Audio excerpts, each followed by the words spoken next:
喺尋日我回家咧，個電視劇集咧就講到工業俾公司炒魷魚。咁呢個劇我回家咧，其實係一個好貼地嘅電視節目啦，好多時都反映現實嘅情況。咁同一個情況咧，無論你喺公司做咩職位，幫公司揾到幾多錢，咁如果嗰啲公司覺得唔需要你嘅，公司就一定會炒咗你。所以咧做打工仔咧就非常之冇咩保證。咁點樣可以自己有個保證咧？或者咩嘢咧？或者係可以控制到自己咧？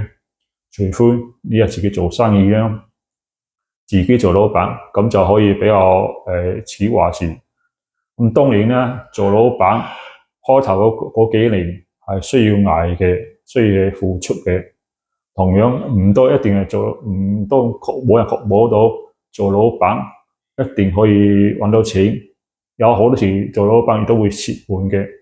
咁問題究竟你係想點樣用咧？任何一份工作都冇話100%嘅保證。咁調翻轉頭，你想點樣就要根據你自己需要去決定。打工又好，做生意都好，你要決定自己嘅能力有冇本事做到呢樣先去做。